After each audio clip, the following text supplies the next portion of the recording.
Hola, sean todos ustedes bienvenidos a esta nueva entrega. Continuamos con el siguiente tema, que es la enfermedad de reflujo gastroesofágico. Bueno, la enfermedad por reflujo gastroesofágico es la alteración esofágica más frecuente en los niños de todas las edades. Tanto su fisiopatología y clínica son muy heterogéneos y justifican variadas formas de presentación, ya sea con daño tisular o sin el mismo, exista o no reflujo ácido patológico o si se ve asociado a manifestaciones extraesofágicas. El impacto de la enfermedad por reflujo gastroesofágico sobre la calidad de vida de los pacientes y el elevado coste que representa su manejo justifican la necesidad de realizar un abordaje efectivo y eficiente basado en la mejor evidencia disponible. Para empezar, vamos a empezar definiendo ciertos conceptos, como ser el vómito. El vómito se define como el material refluido que sale fuera de la boca con relativa fuerza, este último siendo su principal característica. Regurgitación. La regurgitación no es más que la eliminación sin esfuerzo a través de la boca del material refluido. Y la rumiación es cuando el niño mastica y traga de nuevo el material refluido. Ahora tenemos que saber qué es reflujo gastroesofágico y qué es la enfermedad por reflujo gastroesofágico. Reflujo gastroesofágico no es más que el paso involuntario del contenido gástrico hacia el esófago. Es un síntoma común en la mayoría de los niños, correspondiendo entre el 40 a 65% de todos los casos.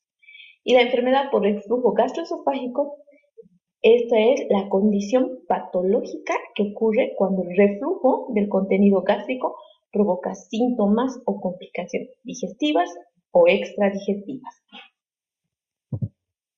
Con la incidencia del reflujo gastroesofágico, como dijimos, se da más frecuente en los niños entre 1 y 4 meses de edad, es autolimitado y que desaparecen los síntomas a los 10 meses aproximadamente en el 55% de los casos, a los 18 meses en el 81% de los casos y el 92% corresponde a los niños de 2 años. Boyle menciona que el 50% de los pacientes no muestra síntomas hasta los 6 meses y el 75% hasta los 12 meses ya no presenta ningún tipo de síntomas y el 95% a los 18 meses. En cambio, en la enfermedad del reflujo gastroesofágico, esto ocurre en 1 de 300 niños. Según la bibliografía de Nelson, reporta una incidencia de 2 a 7%. Se ha observado que hay mayor prevalencia en niños con historias de atresia esofágica, disfunción neurológica o que presenten casos como de la hernia hiatal, y ha sido también asociado con bronquitis crónica y bronquiectasias. ¿Cuál es la fisiopatología? Para hablar de la fisiopatología tenemos que determinar los factores que nos van a llevar hacia el reflujo gastroesofágico. Los factores determinantes serán la duración de la exposición esofágica, la frecuencia de los episodios del reflujo, la causticidad del producto refluido y la susceptibilidad del esófago a la lesión. ¿Y cuáles son los mecanismos que han de contribuir a darse esta enfermedad? Es la relajación, se han visto envueltas, la relajación transitoria del esfínter esofágico inferior, el retraso del vaciamiento gástrico y los factores posicionales que pueden aumentar el riesgo de la enfermedad por reflujo gastroesofágico. Acá podemos ver cómo se encuentra un esófago de la forma normal. El esfínter esofágico inferior, el estómago, aquí se abre para permitir el paso del alimento hacia el estómago, cerrándose luego para evitar el paso de las secreciones ácidas que existen en el estómago hacia el esófago. ¿Qué pasa en el reflujo? Se produce cuando el esfínter esofágico inferior tiene un tono muscular disminuido y se abre de forma inadecuada, permitiendo así refluir el contenido gástrico hacia el esófago. ¿Cuáles son las manifestaciones clínicas del reflujo gastroesofágico? Las principales manifestaciones son, tenemos que coincidir en que es un proceso fisiológico, autolimitante, asintomático y se resuelve espontáneamente. Es generalmente postprandial y el lactante que regurgita y o vomita es de variable intensidad.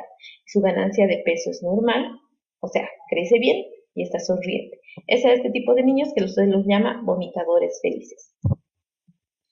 Para decir que se trata de un reflujo gastroesofágico, entonces nosotros tenemos que tener a un lactante sano, con edad comprendida entre las 3 semanas y 12 meses, con 2 o más episodios diarios de regurgitación durante 3 o más semanas.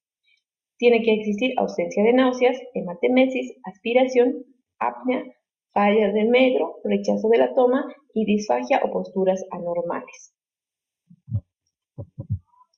Entonces, cuando los fenómenos de reflujo gastroesofágico se producen con una frecuencia e intensidad suficientes como para superar la capacidad defensiva de la mucosa esofágica y provocar un cuadro con sintomatología variable con repercusión clínica y afectación de la calidad de vida de los pacientes, hablamos de ERGE.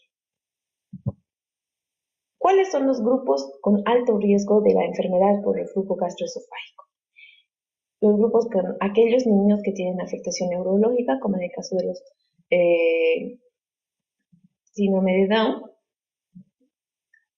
parálisis cerebral infantil. Otro grupo es la obesidad, atresia de esófago, otro tipo de malformación esofágica intervenida probablemente, fibrosis quística, la hernia de hiato, acalasia intervenida, trasplante pulmonar, antecedentes familiares de ERGE y antecedentes familiares de adenocarcinoma esofágico. ¿Cuáles son las manifestaciones clínicas digestivas que nos hacen pensar que se trata de una enfermedad por reflujo gastroesofágico?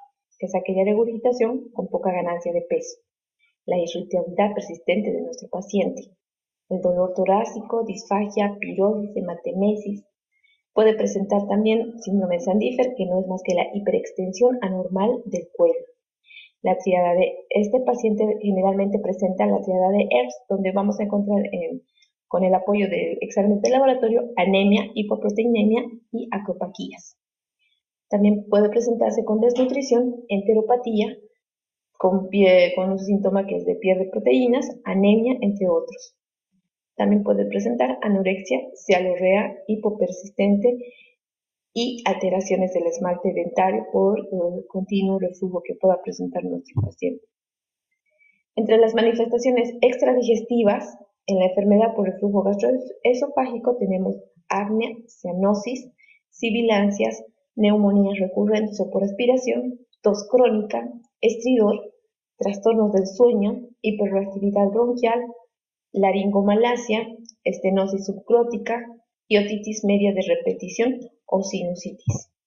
En otras palabras, en definitiva, las diferencias entre el reflujo gastroesofágico funcional y la enfermedad por reflujo gastroesofágico quedan definidas por la frecuencia, duración, contenido y gravedad de los episodios del reflujo.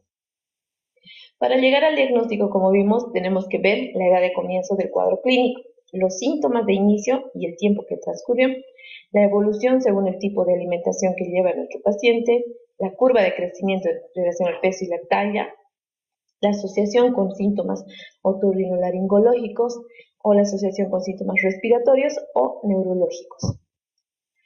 También se puede recurrir de los exámenes complementarios, donde uno de los exámenes que se solicitan son la serie esófago-gastroduodenal con bario. Este examen no nos sirve para el diagnóstico de ERGE, pero sí para hacer diagnóstico de alguna anormalidad anatómica. Por lo tanto, su ventaja será permitir identificar anormalidades anatómicas que puedan presentarse con síntomas similares a ERGE. Y la principal desventaja, como dijimos, baja sensibilidad y especificidad para el diagnóstico de la enfermedad por reflujo gastroesofágico. Acá podemos ver en la figura la hernia cardioesofágica con las flechitas, con ectopía gástrica parcial y braquiesófago radiológico secundario. Otro estudio que se puede realizar es la pH-metría, cuya ventaja es reproductible, que es un estudio que dura aproximadamente entre 18 y 24 horas, de disponibilidad de comparación de datos, y puede predecir el riesgo de esofagitis, que es una de las principales complicaciones de la enfermedad por reflujo gastroesofágico. Pero los datos confirmatorios no están disponibles para los neonatos. Unos lo han llamado como un diagnóstico estándar de oro para la evaluación de reflujo y síntomas atípicos, como ser la apnea, tos, y para la valoración del tratamiento con ERGE severa. La desventaja es que es de baja sensibilidad y especificidad para el diagnóstico de ERGE. Acá podemos ver una pHmetría patológica con descensos marcados del pH. Otro de los principales exámenes que se puede realizar y el más efectivo es el monitoreo esofágico por impedancia. Su ventaja es detectar eventos por reflujo ácido-no ácido. Tiempo de respuesta es más rápido que con la pHmetría. La desventaja es el análisis que es muy dificultoso y los valores normales no están establecidos en neonatos y no tiene valor predictivo para respuesta al tratamiento.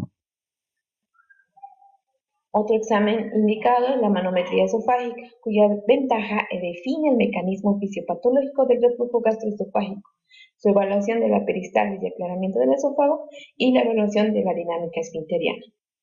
Su principal desventaja es que es de limitada disponibilidad. El personal tiene que estar capacitado, que no siempre se cuenta en nuestros centros hospitalarios y que no tiene valor predictivo para respuesta al tratamiento. Cuando ya tenemos lesiones o sospechamos de lesiones en el esófago, nos sirve mucho la endoscopía con toma de biopsia esofágica. La ventaja es que nos va a documentar la esofagitis. Puede identificar otras causas de esofagitis. Es útil para las evaluaciones de ERG que no responden al tratamiento. Para diferenciarla de enfermedad, podemos diferenciarla, como dijimos, por la úlcera péptica, infección por H. pylori y gastritis. Además, nos sirve para la toma de biopsia, para calificar la severidad de la esofagitis y para la detección temprana del esófago de Barr, que es una de las complicaciones de la enfermedad por reflujo gastroesofágico. Su desventaja es que requiere anestesia y su procedimiento tiene que ser realizado por un especialista. ¿Cuáles son los diagnósticos diferenciales de la enfermedad por reflujo gastroesofágico? El principal diagnóstico diferencial es la hernia hiatal, continuado por la estenosis hipertrófica del píloro, las malformaciones anatómicas congénitas o adquiridas, como ser la estenosis, atresias o malrotaciones, anillos, etc. Enfermedades metabólicas o errores innatos del metabolismo, infecciones, ya sean urinarias o gastrointestinales, que también pueden presentar vómitos, tumores del sistema nervioso central, alergias alimentarias en general y a proteínas de la leche de vaca en particular.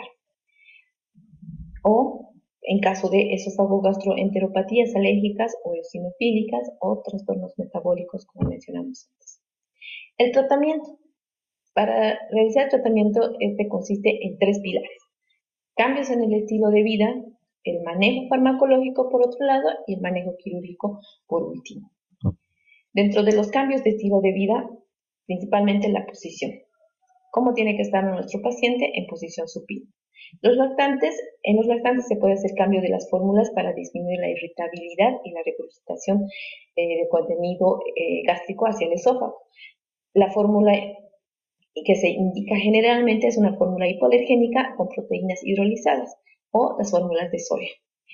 También se puede hacer el espesamiento de las fórmulas con cereal de arroz y tratar de que el paciente, si es en caso de obesidad, de que disminuya de peso para evitar la presión del abdomen, sea contra el estómago y haya el reflujo del contenido del estómago hacia el esófago. Además, y si son chiquitos ya más grandes, evitar la ingesta de chocolates, entre otros. Dentro de los fármacos empleados en el tratamiento del reflujo gastroesofágico será de acuerdo a cada caso. Tenemos los inhibidores de la bomba de protones, los antagonistas de los receptores vitamínico H2 y los antiácidos y los citoprotectores. Dentro de los inhibidores de la bomba de protones tenemos el más representativo, el omeprazol, el lansoprazol. En nuestro medio, el más utilizado es el omeprazol, a dosis de 0,5 a 1 miligramo por kilogramo de peso día. Puede darse una vez al día o 2 por día. Dentro de los antagonistas de los receptores H2 tenemos la ranitidina, la cimetidina, la famotidina y la nizatidina. La más utilizada en nuestro medio, la ranitidina, a dosis de 5 a 10 miligramos por kilogramo de peso día. Esta puede ser dividida cada 12 horas o de 2 a 6 miligramos por kilogramo peso día, de acuerdo a la edad. En lactantes es de 5 a 10, en niños de 2 a 6, ambas cada 12 horas. Dentro de los antiácidos tenemos el algendrato, el amalgato, el hidróxido de aluminio y el algendrato con hidróxido de aluminio. El más utilizado, el hidróxido de aluminio. En los niños se da a dosis de 40 miligramos por kilogramo dosis o a 0,5 ml kilogramo dosis cada 6 u 8 horas. Y dentro de los citoprotectores, el más utilizado es el sucralfato, de 0,5 a 1 gramo por metro, 1,73 metro cuadrado, cada 6 horas o a 10-20 miligramos por kilogramo de peso cada 6 horas. Y cuando llegamos al tratamiento quirúrgico, dentro de sus indicaciones tenemos el vómito persistente con falla de crecimiento, que ya existan datos de esofagitis, que existan además asociación de periodos de apnea o enfermedad pulmonar crónica que no responde a 2 o 3 meses de tratamiento médico realizado, que sean mayores de 18 meses, que tenga hernia hiatal asociada, que sea grande, y si es que existiese discapacidad neurológica. El tratamiento quirúrgico de lesión, o el más utilizado, es la funduplicatura de tipo Nissen. ¿Cuáles son las complicaciones que puede presentar en caso de no existir tratamiento? Entre las principales complicaciones tenemos la estenosis esofágica, la úlcera esofágica asociada a hemorragias, que nuestro paciente además presentará,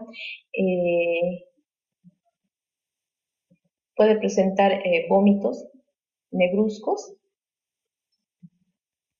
También dentro de las complicaciones tenemos el esófago de Barrett, el adenocarcinoma de esófago, que son las 4 complicaciones más frecuentes. Bueno, con esto terminamos el tema, que es un flujograma, que es del consenso de tratamiento de la enfermedad por reflujo gastroesofágico, que se dio a conocer en el 14º Congreso en Sevilla en el año 2006. Con esto terminamos. Espero, si hay preguntas, sean discutidas en el foro debate.